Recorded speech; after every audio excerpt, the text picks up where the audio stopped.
Hey guys, welcome back to TechMan. Today, let me show you how to get level 5 troops fast in Rise of Kingdom. To get level 5 troops quickly in Rise of Kingdoms, start by focusing on research. Each advanced troop requires specific technologies unlocked in your academy, which itself becomes available as you upgrade your city hall.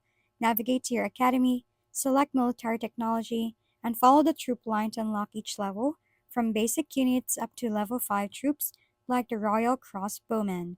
To speed up progress, use gems for instant research, apply speed up items, and request alliance help whenever possible. Once the technology is unlocked, you can train level 5 troops directly and the corresponding troop building, boosting both your army's strength and overall power. Effectively combining research, resources, and boosters is key to getting this advanced troop fast. If we've been helpful, kindly give us a thumbs up and don't forget to hit the subscribe and bell button for more contents.